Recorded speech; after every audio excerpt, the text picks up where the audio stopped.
안녕하세요. 엔지니어로 일하고 있는 40대 남자입니다. 법정 스님의 명언 중에 인연으로 피해를 보는 것은 진실 없는 사람에게 진실을 쏟아부은 대가를 받는 벌이라고 하는데 저는 늘 이 말을 이해하지 못했습니다. 배신을 당한 사람이 입은 피해가 과오 취급을 받아야 하고 배신을 한 사람과 싸잡혀 죄인 취급을 받아야 하는지 도통 말이 안 된다고 생각을 했거든요. 하지만 제가 한번 큰 배신을 당하고 나니까 이 말이 이해가 가더라고요. 본질을 보지 못하고 내 귀중한 진심을 낭비한 건 나 자신에게 결국 죄를 짓는 거였더라고요. 그리고 제가 이 말의 본질을 깨닫게 된 김에 여러분에게 이 사연을 나누게 됐습니다. 어머니 아버지께서 쌀을 팔아 공부를 시킨 저는 공고와 공대를 나와서 고향인 전라도를 떠나 서울 대기업 엔지니어로 취업을 할 수 있었답니다. 개천에서 난 용까지는 아니더라도 호랑이쯤은 된다고 자부하면서 열심히 살았네요. 오랜 타지 생활이 힘들긴 힘들었는지 키가 185에 부모님 밭일을 도우면서 기른 체력이 남부럽지 않은 저의 10년 서울살이가 남긴 건 스트레스성 피부염이었어요. 그냥 두면 알아서 낫겠지 하면서 약국에서 약 먹으면서 버텼는데 서울에 온 동생이 제 꼴을 보더니 등짝을 짝 때리면서 미련하다고 바로 피부과로 가보라고 하더군요. 동생이 제 회사 근처 피부과까지 찾아서 보내줬는데 안 갈 수도 없고 간지러운 것도 빨갛게 올라오는 것도 너무 심해서 동생이 추천해준 피부과로 갔습니다. 거기서 이름이 참 눈길이 가는 간호사를 만나게 됐어요. 병원 데스크에 오밀조밀 귀여운 외모의 간호사가 앉아 있었는데 이름표에는 꽤 구수한 이름이 적혀 있었어요. 권용순이라고 말입니다. 그때는 이름이 되게 얼굴하고 어울리면서도 또 안 어울린다. 얼굴이 귀여운데 저렇게 구수한 이름이라서 오히려 인상에 남는다라고 생각을 했어요. 피부과에서는 제 피부를 보고 면역력 저하로 인한 피부염이라고 너무 오래 방치하고 긁어서 흉까지 질 것 같은 상처가 보인다고 했고 한 달 정도 꾸준히 병원을 다니면서 치료를 해야 할 것 같다고 하더군요. 그 덕분에 저는 그 구수한 이름의 간호사를 오래 만날 수 있었어요. 일주일에 한 번 정도 병원에 갔는데 자주 얼굴을 보다 보니까 괜히 그 이름에 더 정감이 가고 나중에는 병원에 들어서서 그 간호사와 눈이 마주치면 서로 웃으면서 인사까지 나누게 됐죠. 그렇게 거의 치료가 끝나가고 제 피부도 예전에 건강한 피부로 돌아왔을 때쯤 치료가 끝난 걸 기념으로 친구와 만나서 염증약을 먹느라 멀리했던 술을 한잔 하기로 했습니다. 친구가 회사 근처로 와서 멀지 않은 단골 술집에 갔는데 앉아서 감동스럽게 오랜만에 만난 맥주 한 잔을 쭉 들이키니까 뒤에서 누가 절 부르는 소리가 나는 게 아니겠어요? 어? 정희준 씨. 제가 맥주를 다 마시다 말고 돌아보니 그곳에는 매주 얼굴을 봐온 그 간호사가 아주 반가운 얼굴로 제게 손을 흔들고 있었어요. 어? 안녕하세요. 치료 끝났다고 바로 술 마시러 온 거예요? 아, 들켰네요. 맞아요. 그동안 술을 못 먹어서 정말 답답했거든요. 그래도 많이 마시지 말아요. 치료 끝난 지 얼마 안 됐잖아요. 또 면역력도 좀 회복한 다음에 드시고요. 다정하게 제 걱정을 해주고 잘 먹으라고 하고 함께 온 친구에게 가더라고요. 근데 우연인지 인연인지 제 테이블 바로 옆이 비어 있어서 그 간호사는 거기로 안내를 받아 앉게 됐죠.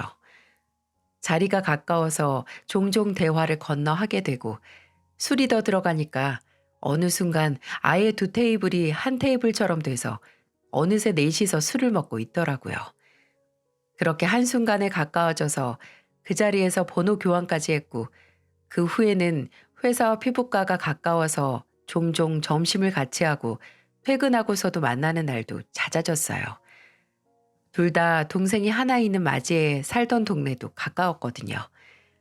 대화도 잘 통하고 저는 처음 병원에서 마주쳤을 때부터 뭔지 모를 호감을 느끼고 있던 터라 자연스럽게 제 마음을 표현했고 상대방도 같은 마음이었는지 제 마음을 받아줘서 저희는 연인이 되었습니다. 저희는 연애한 지 2년 정도 지났을 때 결혼을 했는데 사실 아내는 결혼 생각이 도통 없었어요. 아내와의 관계가 진지해졌을 때쯤 아내가 제게 본인의 속사정을 털어놨는데 부모님에 대한 얘기였죠. 왜 딸들은 아빠 같은 남자 만날까봐 남자 안 만난다고 하잖아. 나도 그랬다. 그래서 희준 씨 만난 것도 대학 졸업하고 처음 연애하는 거야. 아버지 만나서 평생 고생만 하면서 사는 어머니처럼 살기 싫어서 혹시라도 나도 어머니 따라 우리 아버지 같은 남자 만날까봐 무서워서. 근데 희준 씨 만나서 어떻게 이렇게 연애를 하고 있긴 한데 결혼은 잘 모르겠어. 아직도 좀 무서워. 사람은 언젠가 바뀌니까. 가부장적이고 고집불통인 아버지에게 평생 시달리면서 집에서 허리 한 번 핀 적 없는 어머니를 보고 자란 아내가 담담하게 꺼내놓은 이야기를 들으니까 이해가 가면서도 안쓰러웠어요. 물론 그때 저는 아내와의 결혼을 생각하고 있던 참이었지만 아내가 준비가 안 된 상태라면 굳이 밀어붙일 생각도 없었고요. 그저 저는 저대로 아내에게 진심을 다한다면 아내 마음 또한 바뀔 거라고 생각을 했죠. 근데 진심이 통한 것보다는 뭔가 등 떠밀린 것 같은 일이 생기고야 말았어요. 연애를 한 지 2년이 되어 갈 때쯤 아내가 임신을 하게 된 거죠. 출산은 여자의 선택이기에 저는 아내에게 모든 선택권을 맡기고 당신이 원하는 대로 하겠다. 하지만 결혼한다면 절대로 나랑 결혼한 걸 후회하지 않게 해주겠다고 했어요. 아내는 제 마음을 받아들여줬고 저희는 급하게 결혼을 준비하게 됐습니다. 늘 제가 40줄 넘기기 전에 결혼했으면 했던 부모님께 아내의 존재는 크리스마스 선물보다 더 큰 기쁨이었죠. 심지어 바로 손주까지 생긴다니 아버지께서 특히나 좋아하셨고요. 신혼집 구할 때 돈까지 보태주신다고 호언장담을 하시며 아무 걱정 말고 튼튼한 아기 낳으라고 덕담을 해주셨네요. 그리고 결혼 전 덜컥 소중한 딸에게 큰 짐을 지어준 염치 없는 사위는 한껏 긴장을 해서 처가에 처음으로 인사를 하러 갔습니다. 술을 좋아하신다는 장인어른께 드릴 전통주와 장모님께 드릴 꽃과 손목 마사지기를 사서 점수를 딸 준비를 했죠. 장모님께서는 사위가 온다고 삼계탕까지 만들어주시고 아주 상다리가 부러지게 음식을 차려주셨어요. 제가 처갓집에 들어서자마자 제 키와 등치를 보시고 듬직하니 너무 보기 좋다고 하시면서 한박 웃음을 지어주셔서 제 긴장을 녹여주셨죠. 국은 어때요? 입에는 좀 맞고? 네, 진짜 맛있어요. 국물이 진해서 장모님께서 오래 끓이셨을 것 같아요. 엄마, 근데 희준 씨는 물에 빠진 닭보다 닭볶음탕을 더 좋아해요. 어머, 그래? 그럼 나중에 오면 볶음탕으로 꼭 해줘야겠다. 아닙니다. 닭이면 다 좋아합니다, 장모님. 장모님은 정말 다정다감하신 분이었어요. 밥 한 숟가락 드시고 한참 제가 먹는 모습을 보시면서 입에는 맞는지 뭘 잘 먹는지 보시면서 잘 먹는 반찬을 더 가져다 주시고 뼈 바른 닭고기를 앞에 놔주시기도 했습니다. 정말 좋은 분이시다. 내가 장모님 복이 있구나 하고 부른 배만큼 마음도 부풀고 있는데 그 산통을 깨는 사람이 한 분 있었습니다. 사위 보니까 벌써부터 좋아 죽겠어? 다 됐으니까 가서 물이나 가져와. 찬물, 얼음 넣어서. 장인어른은 제가 처가에 간 순간부터 한순간도 거실 바닥에서 일어나지 않으셨어요.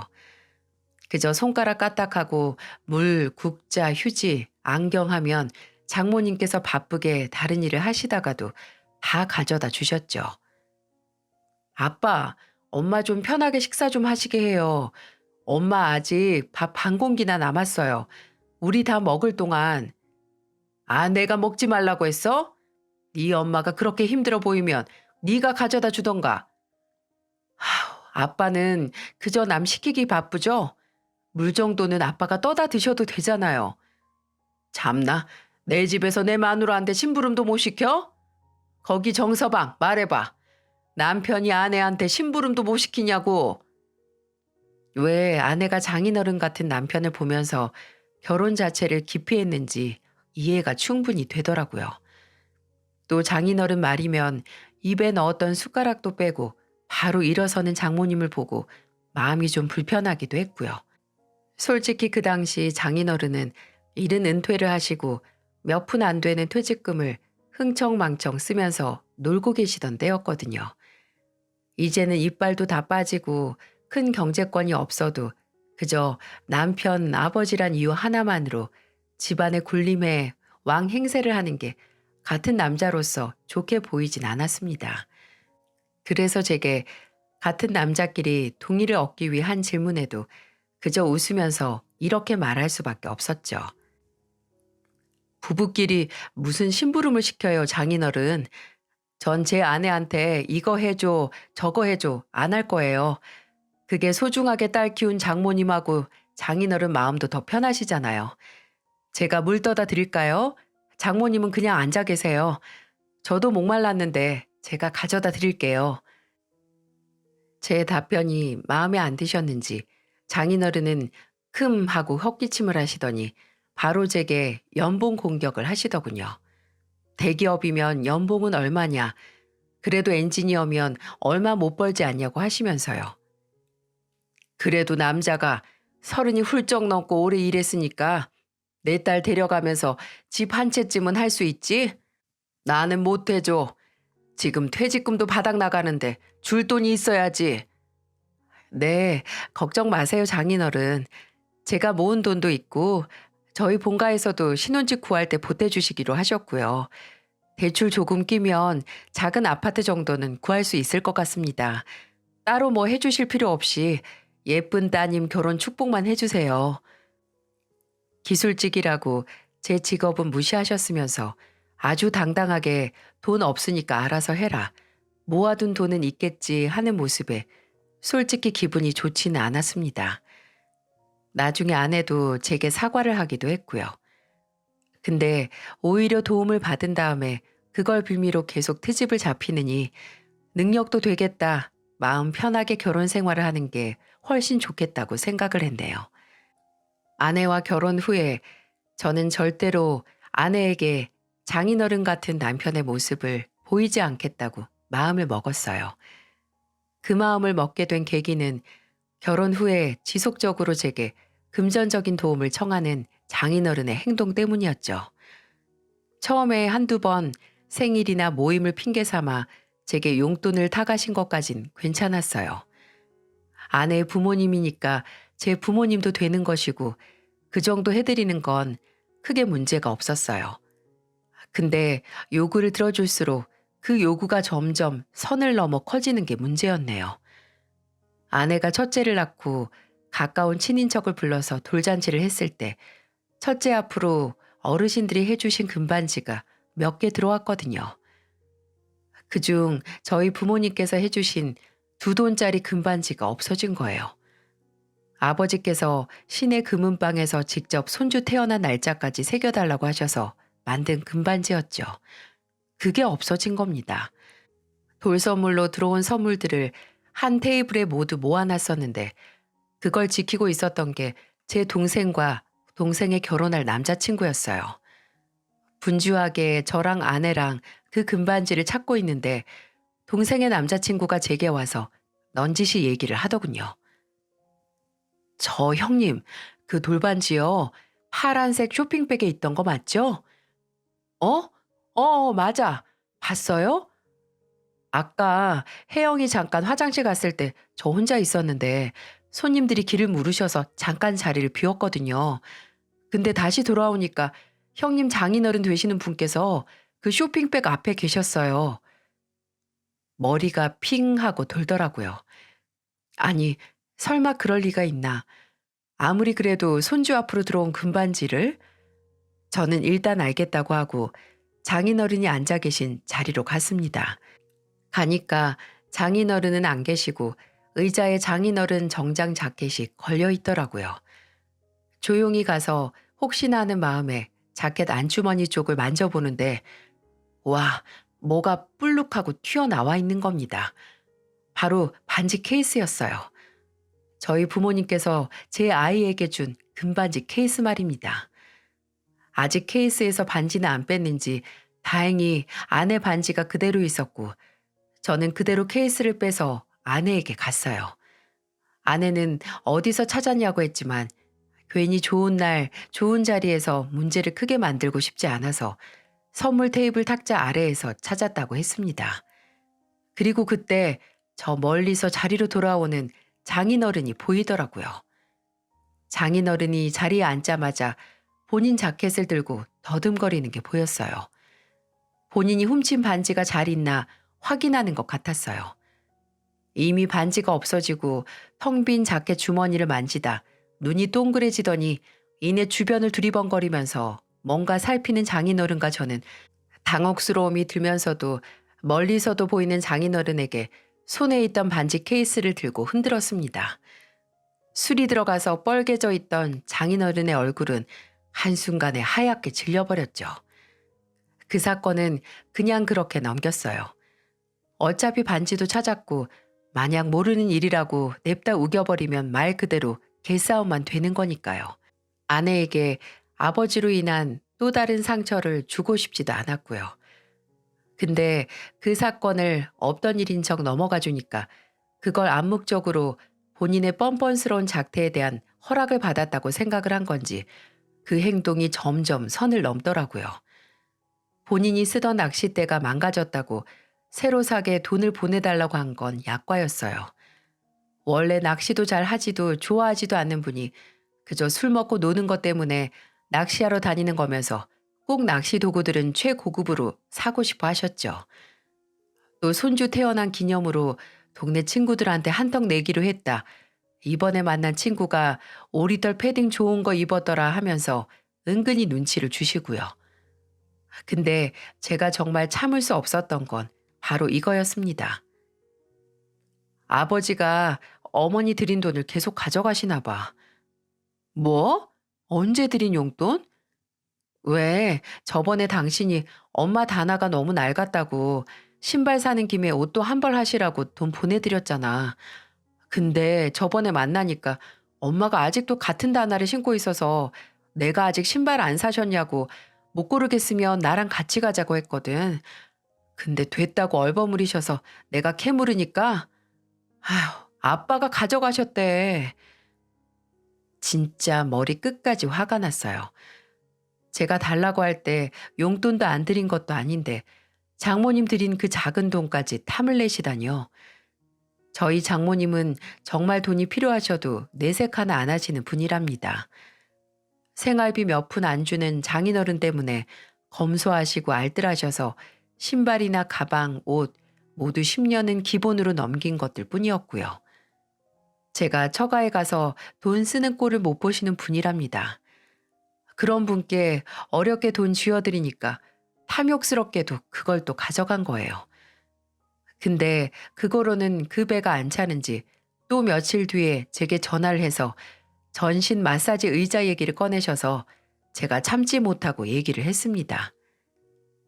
장인어른, 제가 장인어른께서 원하시는 거 있을 때마다 웬만해서 들어드리는 거 아시죠? 어? 아, 그래, 그래. 내가 알지. 우리 정서방이 얼마나 나한테 잘하는데. 근데 왜 거기에 만족을 못 하시고 장모님 드린 돈까지 가져가세요? 뭐? 아니, 내가 언제? 그 사람이 그래? 장모님이 말씀하신 거면 장모님한테 가서 왜 말했냐고 화풀이 하시게요? 제가 소윤이 돌잔치 때 이미 그냥 지나가선 안 될 일 지나가 드린 것도 아실 거예요. 그날 장모님 애엄마 얼굴 보고 그냥 참은 거예요. 목격자도 있었는데 제가 그냥 넘어간 거라고요. 정서방, 내가 그때 일 다시 들쑤시고 싶은 마음 없고요. 그냥 그때 반지 도둑으로 안 몰린 거 다 제가 장인어른보다 장모님을 생각해서 넘어간 거란 것만 알고 계세요. 그러니까 장모님께 좀 잘하세요. 그리고 앞으로 저나 애엄마가 장모님께 드리는 돈 한 번 더 가져가시면 정말 장인어른께 드리는 용돈이나 호의는 다 끝입니다. 제 단호한 말에 장인어른은 끝내 알겠다는 말을 하셨어요. 그 후로는 장모님의 돈을 가져가셨다라는 말은 들리지 않았고 장인어른도 제가 돌잔치때 일을 두고두고 마음에 품고 있었다는 걸 아신 후에는 과한 부탁은 하지 않으셨고요. 역시 호의가 계속되면 호구 잡힌다는 게 맞는 말이라는 걸 이렇게 씁쓸한 사건으로 알게 됐어요. 근데 장인어른께서 이렇게 실망스러운 모습을 보여주실수록 저는 아내에게 더 좋은 남편이 되고 딸에게도 부끄럽지 않은 아빠가 되려고 노력했어요. 왜 나쁜 본보기가 가까이 있으면 절대 저렇게는 안 돼야지 하고 다짐하게 되잖아요. 각성 효과도 있고요. 첫째를 낳고 아내는 바로 피부과를 그만두고 육아에 전념을 했는데 저도 육아휴직을 받아서 함께 했네요. 아이를 돌보는 거나 집안일에 관해서는 돕는 게 아니라 함께 하기 위해서 휴직이 끝난 후에도 퇴근하면 아이 목욕하는 것과 재우는 건 늘 제가 했고 저녁 설거지와 거실 걸레질 하는 것도 제 담당이었어요. 제가 어떻게든 날고 긴다고 해도 아내는 새벽마다 일어나서 수유해야지 또 제가 출근하면 하루 종일 말도 못하는 애랑 씨름해야 하니 저보다는 체력도 안 좋은 아내가 더 힘들었겠죠. 제가 이렇게 가정에 충실했던 건 제 직업상 출장이 잦은 이유도 있었어요. 거의 국내 출장이라서 길어봤자 일주일이 안 되긴 했어도 그 시간 동안 집에서 아이와 함께하는 아내를 생각하면 늘 미안했죠. 아무리 아이가 함께한다고 해도 성인이 주변에 대화를 나눌 만한 사람이 없으면 우울하고 외로워지잖아요. 그래서 그런지 지역 맘카페까지 가입을 해서 회원들끼리 소통하면서 그 외로움을 달래는 것 같더라고요. 그걸 보고 더 미안해졌죠. 하지만 아내도 그런 제 마음을 잘 알아서 출장 갈 때마다 늘 제가 마다해도 가방까지 직접 싸주면서 잘 갔다 오라고 배웅을 해줬네요. 저희는 정말 잘 살았습니다. 첫째가 태어나고 2년 뒤에 둘째를 임신하기도 해서 행복은 더욱더 커다래지는 기분이었죠. 저도 아내도 이대로 살면 누구도 부럽지 않은 인생이라고 생각할 만큼 그렇게 부족한 것 없는 결혼 생활이었어요. 그런데 이제 와서 생각을 해보면 그 생각은 저만의 착각이었던 거죠. 결혼 3년 차 둘째가 태어나고 2달 정도 지났을 때 또다시 출장 일정이 잡혀버렸어요. 급하게 잡힌 출장이었는데 심지어 장소가 해외에 일정이 40일 정도 되는 장기 출장이라서 아내에게 아이 둘을 맡기고 간다는 것에 크게 걱정을 했어요. 장모님께서 와 주신다고 했어? 근데 그건 그거대로 장모님께 죄송해서. 당신이 죄송할 게 뭐 있어. 내가 힘들면 어련히 어머니한테 도움 요청할 테니까 당신은 가서 몸 조심하고 음식 조심하고 와. 동남아는 사람만큼 음식 안 맞으면 고생하니까. 나 당신이랑 우리 소윤이 소정이 두고 어떻게 한 달을 넘게 갔다 와? 어머, 당신이 애야? 소정아, 네 아빠 좀 봐. 가서 돈 벌어와야 우리 소정이 맛있는 것도 먹고 할 텐데 아빠가 아주 소정이보다 더 악이다. 그치? 여보는 나랑 40일 동안 못 보는데 괜찮아? 심지어 마지막 주에는 당신 생일까지 껴있는데. 에이, 뭐 어때? 이번 생일은 우리 딸들이랑 보내지 뭐. 내가 선물 꼭 사올게. 뭐 갖고 싶은 거 있으면 문자로 보내놔. 알겠지? 40일. 결혼 후 처음으로 아내와 장기간 떨어져 있는 거였어요. 공항에서 아내의 배웅을 받고 뒤돌아섰을 때부터 벌써 아내와 딸들이 보고 싶더라고요. 제가 이렇게 외로움을 잘 타는 편이었나 싶을 정도로 울컥했습니다. 가족들이 없는 타국에서 하루하루 보내면서 버틸 수 있었던 건 아내와 하는 영상통화와 아내가 틈틈이 보내주는 딸들의 사진 때문이었네요. 조금이라도 일을 빨리 끝내고 하루라도 빨리 한국으로 돌아가려고 밤잠 줄여가면서 일했고 그 노력이 통했는지 저는 일정보다 일주일 정도 빨리 한국으로 돌아갈 수 있었습니다. 아내의 생일 바로 다음 날 말이죠. 잘하면 이른 오후에 집에 도착할 수 있겠다 싶어서 저는 아침 일찍부터 움직였네요. 면세점에서 아내가 평소 좋아하는 명품 브랜드에서 가방을 하나 샀어요. 그 김에 장모님 드릴 작은 지갑도 하나 샀고요. 부푼 마음으로 그립던 고국의 공항에 도착을 해서 택시를 타고 바로 예약했던 케이크집과 꽃집을 순서대로 들렸습니다. 물론 아내에게 알리진 않았고요. 혹시나 아내의 생일 다음 날이라서 장모님께서 집에 와 계실까 싶어서 장모님께 미리 연락을 드리긴 했죠. 장모님, 지금 댁이세요? 어? 그렇지. 어머, 근데 정서방 출장 갔다 왔어? 네, 방금 도착했어요. 다음 주에 오는 거 아니었나? 네, 그랬는데 일정이 좀 빨리 끝나서요. 장모님, 어제 애들 엄마 보러 안 가셨어요? 아, 미역국이라도 해 먹이려고 가려고 했는데 애들 보느라 피곤하다고 그냥 혼자 쉬고 싶다고 해서 안 갔지. 아, 정말요? 저는 애들 엄마 생일이라서 놀래켜 주려고 일부러 일찍 왔다고 연락 안 했어요. 아이고, 우리 용순이 좋겠네. 그럼 나도 비밀로 할게. 오늘 둘이서 오붓하게 시간 보내고 정서방은 나중에 한번 들러. 정서방 한국 왔으니까 오랜만에 내가 닭볶음탕 해줘야지. 그럼요, 장모님. 연락드리고 한번 갈게요. 그렇게 택시에서 장모님과 통화를 끝내고 조금 있으면 예상보다 일찍 도착해서 나타난 저를 보고 반가워할 아내와 애들 얼굴을 생각하면서 택시가 더 빠르게 달리길 바랬습니다. 아파트 앞에 도착해서 집으로 향하는 발걸음 하나하나가 다 떨렸어요. 얼마나 좋아할까, 얼마나 환영해 줄까, 애들 얼굴 빨리 보고 싶다. 이라고 속으로 어찌나 주절주절 말이 많았는지 모릅니다.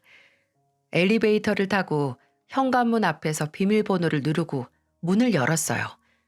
집 안에서는 고소한 음식 냄새가 나는 것 같았죠. 점심을 먹는 중이었나 하는 생각에 발걸음을 최대한 줄이고 집 안으로 들어갔습니다. 거실을 지나 주방 안으로 들어갈 때쯤 저는 순간 제가 집을 잘못 들어온 줄 알았어요. 화목하게 가족들 다 모여서 식사하는 자리에 집을 착각해서 들어온 불청객이 된 그런 기분 말이죠.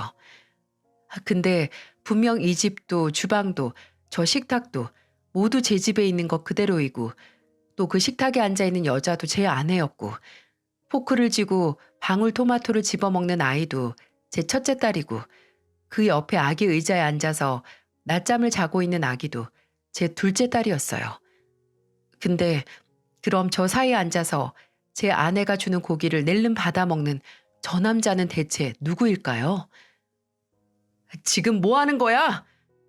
어머, 깜짝이야. 여보, 왜 벌써 왔어? 제가 손에 들려있던 케이크와 꽃을 모두 바닥으로 떨어뜨리고 탁한 목소리로 묻자 그제야 제가 집에 들어온 걸 본 아내가 화들짝 놀라서 소리를 지르더군요. 그랬더니 앞에 앉아있던 남자도 놀라서 후다닥 일어나서 뒤돌아봤고요. 그 두 사람의 표정 때문에 이 상황이 정상적인 상황이 아니라는 걸 단박에 알 수 있었네요. 3살짜리 딸만이 저를 웃으면서 환영해 줬습니다. 저는 그 자리에서 조금이라도 이성을 유지하기 위해 정말 이를 악물고 버텼어요.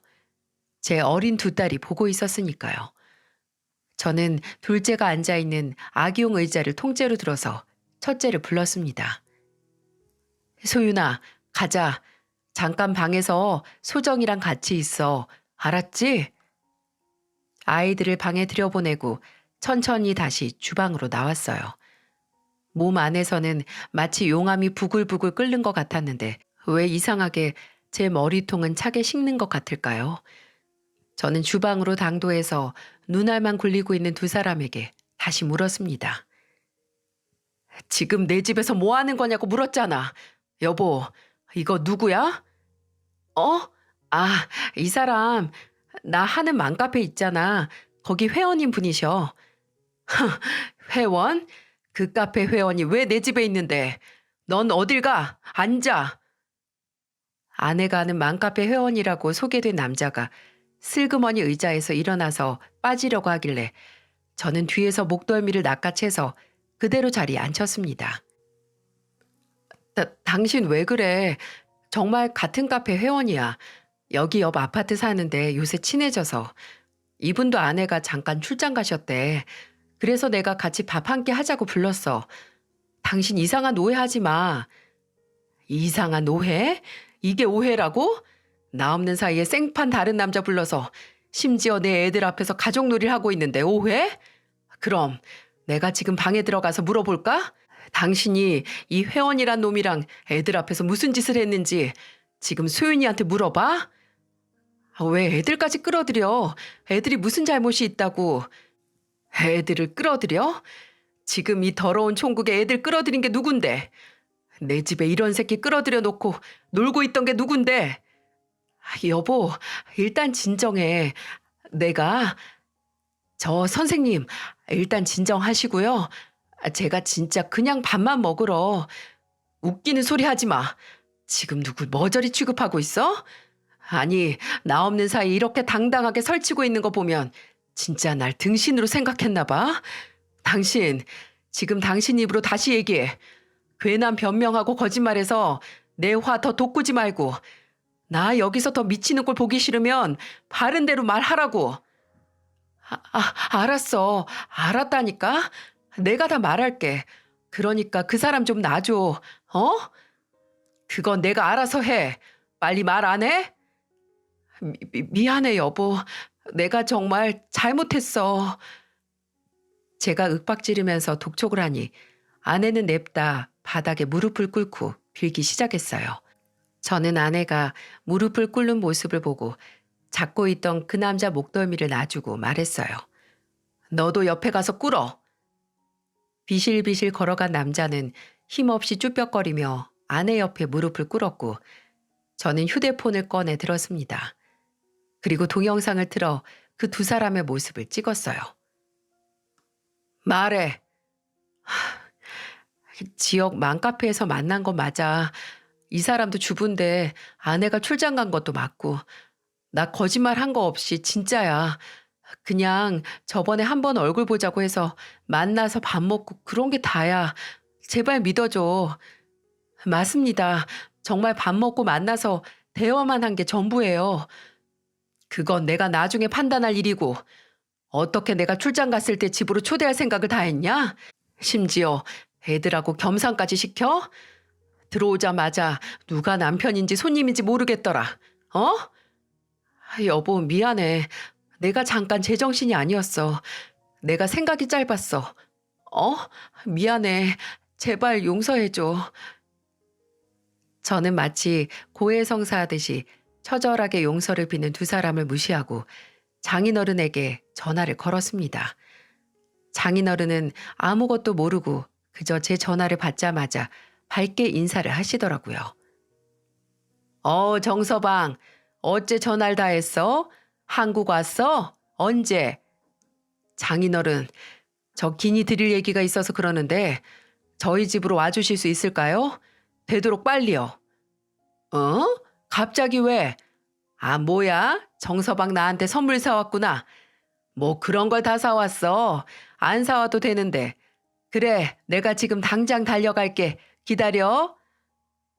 지금 본인 딸이 무슨 짓을 저질렀는지 아무것도 모른 장인어른은 그저 선물 받을 생각에 신나서 전화를 끊으셨어요. 저는 혀를 끌끌 차면서 식탁 위에 있던 아내 휴대폰을 집어들었죠. 네 아버지는 내가 선물 준비했다고 생각하신다. 그래, 뭐 선물이긴 하지. 포장지 안에 뭐가 들었는지 모르지만 이거 잔금이나 풀어. 여보, 왜 휴대폰을... 잔말 말고 잔금이나 풀어? 나중에 더 험한 꼴 보기 싫으면. 제 으름장의 아내는 끝내 손을 덜덜 떨면서 휴대폰 잔금을 풀었어요. 그리고 전 그 안에서 그 두 명이 만난 지 얼마 안 됐다는 게 거짓말인 것과 그저 만나서 대화만 하던 사이가 아니었다는 걸 알게 됐죠. 두 사람이 나눈 채팅창에는 서로의 배우자가 언제 출장 가는지 일정을 공유하고 숙박업소의 위치와 방 번호를 주고받은 대화까지 찾았네요. 심지어 서로 카페 닉네임에 애들 이름까지 걸고 활동을 했더라고요. 그 꼴로 만날 생각을 했다는 것부터 아예 제정신이 아닌 거 아닙니까? 아, 소윤맘님이랑 수찬 대디님이랑 대화만 하셨어요? 근데 왜 방 호수를 물어? 심지어 나나 이 새끼 아내가 출장 갔을 때만 딱 골라서. 휴대폰을 눈앞에서 흔들면서 말하니까 두 인간 다 고개는 못 들고 바닥만 보고 아무 말도 하지 못했어요.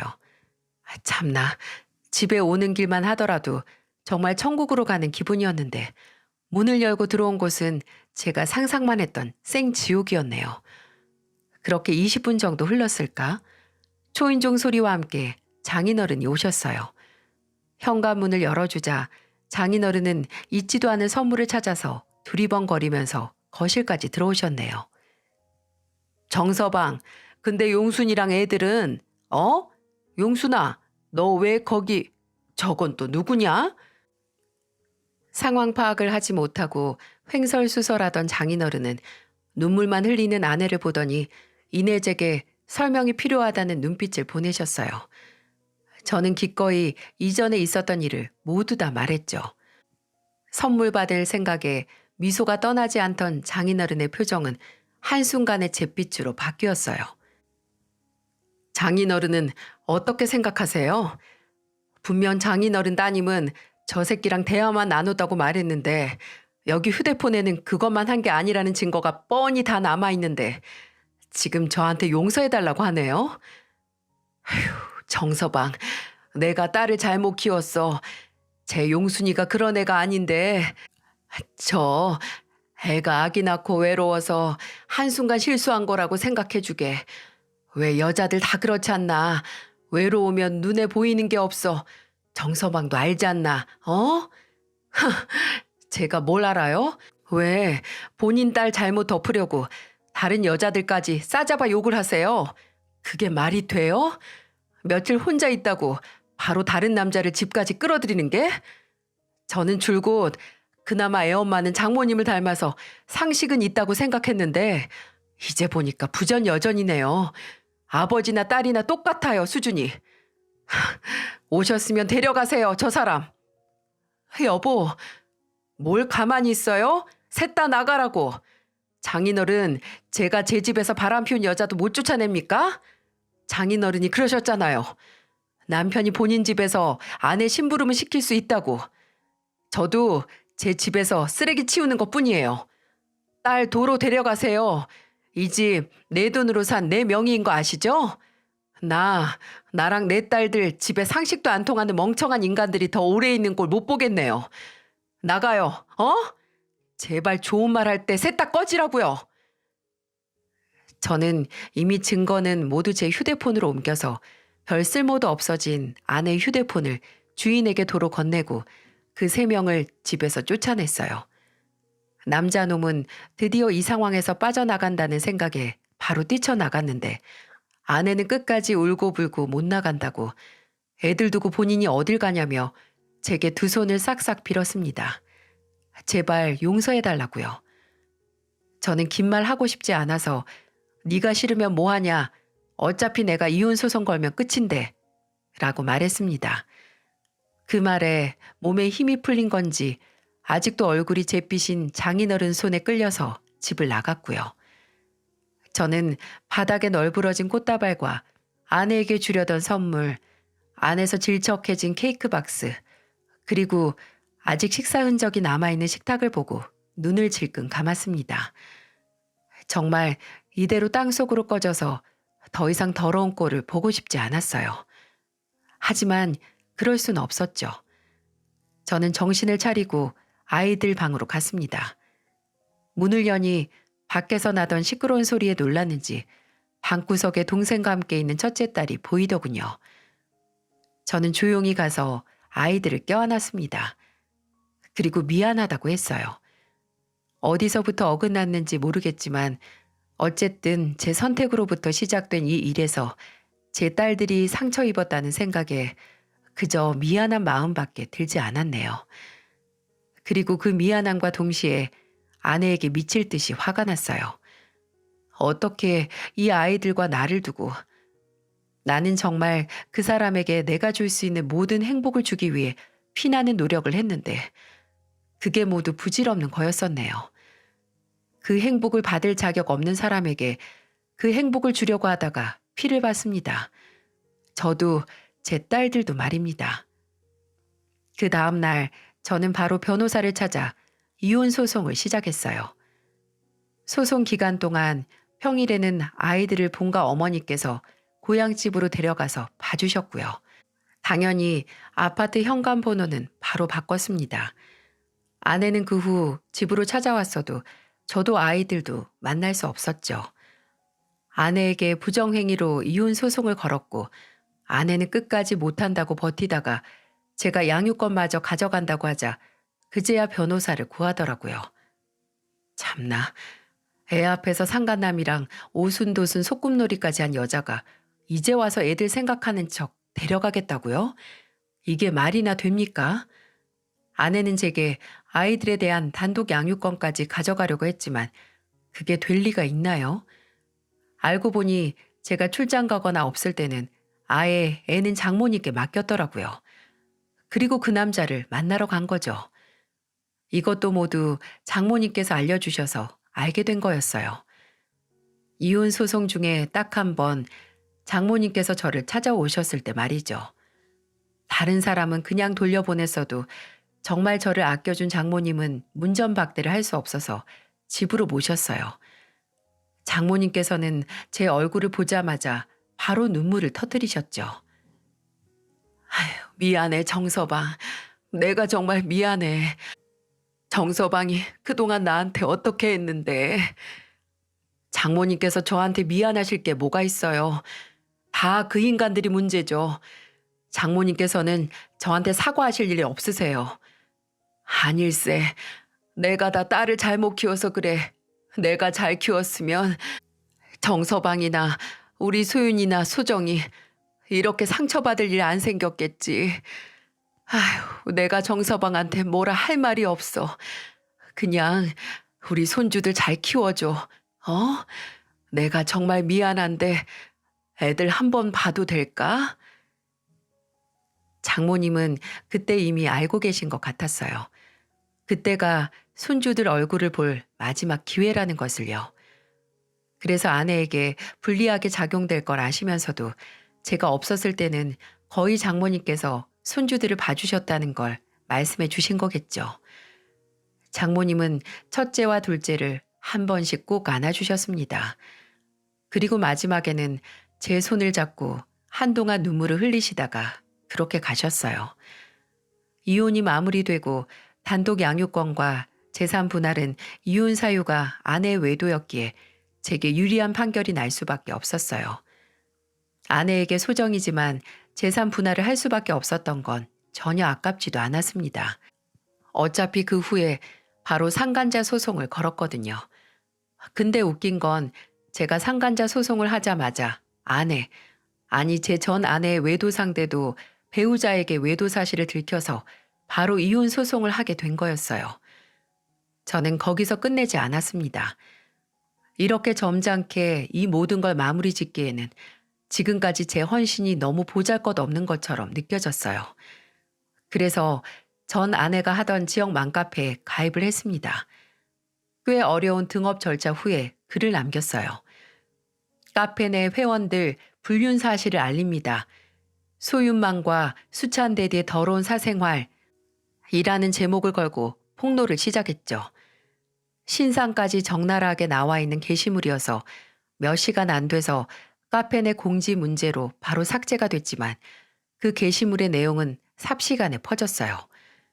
카페 회원들끼리 다시 게시물을 파서 댓글을 달고 난리가 났더라고요. 헐, 카페 내 침묵 금지 아닌가요? 왜 따로 만나서 불륜까지? 애들이 불쌍합니다. 닉네임에 애들 이름 걸고 그러고 싶을까? 제가 이럴까봐 맘카페 대디 회원들 받는 거 반대한 거예요. 더럽, 애들 불쌍해서 어째? 남편분 힘내세요. 난 정부 날 줄 알았다. 저번에 보니까 무료 나눔 게시판에 서로 댓글 달고 난리던데? 나는 일상공유 게시판에서 봄. 둘 다 침묵질로 경고 몇 번 당했을걸. 그렇게 유난을 떨다가 결국 이혼까지 당하는구만. 나 저 사람들 알 것 같은데? 나랑 같은 동네일 듯? 둘이 같은 동네 아파트 사는 걸로 암. 이미 인터넷에서는 둘이 티를 낼 만큼 티를 다 낸 모양이더라고요. 소문이 얼마나 무섭게 퍼졌는지 며칠 뒤에 전 아내는 어떻게 인터넷에 올리냐고 동네 사람들이 이미 이거 너 아니냐고 문자가 온다고 난리를 치더라고요. 고소하네 마네 하길래 알아서 하라고 했습니다. 근데 아내는 고소 안 한다고 안 하는 대신에 애들하고 좀 만나자고 끝까지 매달렸었죠. 정말 부부란 게 뒤돌면 남보다 못하다는 말이 딱 맞는 말이었어요. 좀 불쌍하게 보일 만도 한데 저는 오히려 그 꼴을 보니 더 정이 떨어지더라고요. 이혼 후에 양육비도 제대로 안 보내고 얼굴만 만나자고 하도 난리를 쳐서 지금은 아예 다른 지역으로 아이들과 이사를 했습니다. 차라리 양육비 그 몇 푼 안 보내도 되니까 저랑 제 딸들 인생에서 영원히 나가줬으면 좋겠네요. 배반 당하는 자는 배반으로 인해서 상처를 입게 되지만 배반하는 자는 한층 더 비참한 상태에 놓여지기 마련이라는 세익스피어의 말이 있죠. 저와 이혼한 전 아내의 꼴이 딱 그 꼴이 아닌가 싶습니다. 이혼 직후에는 아예 처음으로 되돌아가고 싶다고 전 아내를 만나기 전으로 돌아갔으면 하는 생각을 했어요. 처음부터 잘못된 선택을 하지 않도록 말이죠. 하지만 그랬다면 아마 지금 제 곁을 지켜주는 든든한 딸들도 못 만났었겠죠. 날아간 낙엽을 다시는 줍지 못하는 것처럼 이미 일어난 일 또한 그저 일어난 일일 뿐 괜히 더 후회하고 상황을 되돌리고 싶다는 건 시간 낭비일 뿐인 생각은 하지 않는 게 자신의 정신 건강에도 제일 좋은 것 같네요. 그저 빠르게 일상으로 돌아가는 준비를 하는 게 최선이라고 믿습니다.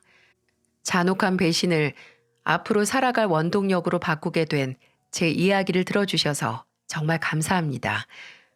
앞으로 저와 제 딸들의 미래를 여러분이 따뜻한 마음으로 응원해 주시길 바랍니다. 모두들 건강하세요.